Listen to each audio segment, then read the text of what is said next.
good morning mga kamanoy. Nandito kami sa kuprasan namin ngayon at nag-aagon na kami. So ngayon nandito tayo kay Paring Taba na siya yung doctor for the day. So pakita natin kung paano niya operahan yung si Paipul yun.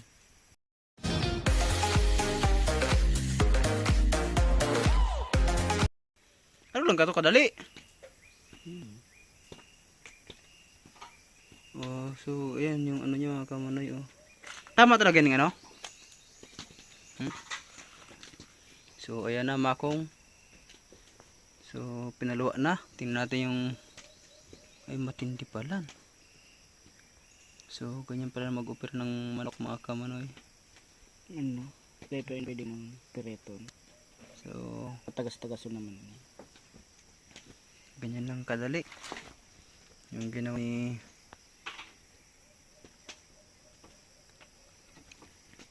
Diyan tinatanggalan ng mga balukag.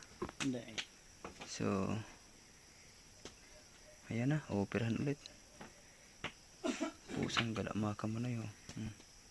Magnulig ganyan lang pala ka ano to. Tapos na? Yun di pong Pwede, panira. hanip. Tapos iyan tada. Ano lang, parang yung patagaso naman.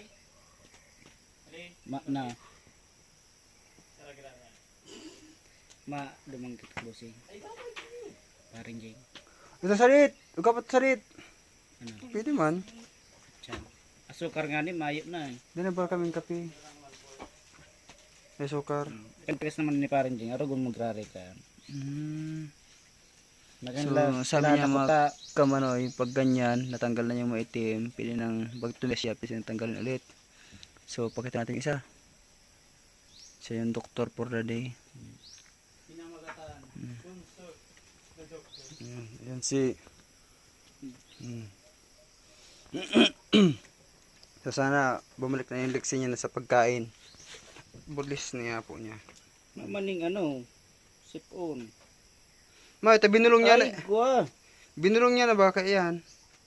Nasa ano. Yan video. May sipon daw mga kamanoy. So tingnan natin. Halak. Ipupulot ang ano. Bakalan mo pa rin dyan yung ano, yung bitrasin. Ay, itong amtel. Amtil. So bibili tayo ng amtil mga kamanoy para kay Paipul yun. Kurso na daong ko niya. Pero may gugong na yun. So sabi ni Paring Taba, gustong gusto niya daw yan kasi palaging nakamanipakyaw, nakasuntok. Luminiwang talaga. Tapos na yung pag ano sa kanya, pag operasyon, saglit lang pala yan mga kamanoy. Pag tumigas, umitim, pwedeng tuki-tuki na lang yun. So yan, shout out sa mga doktor.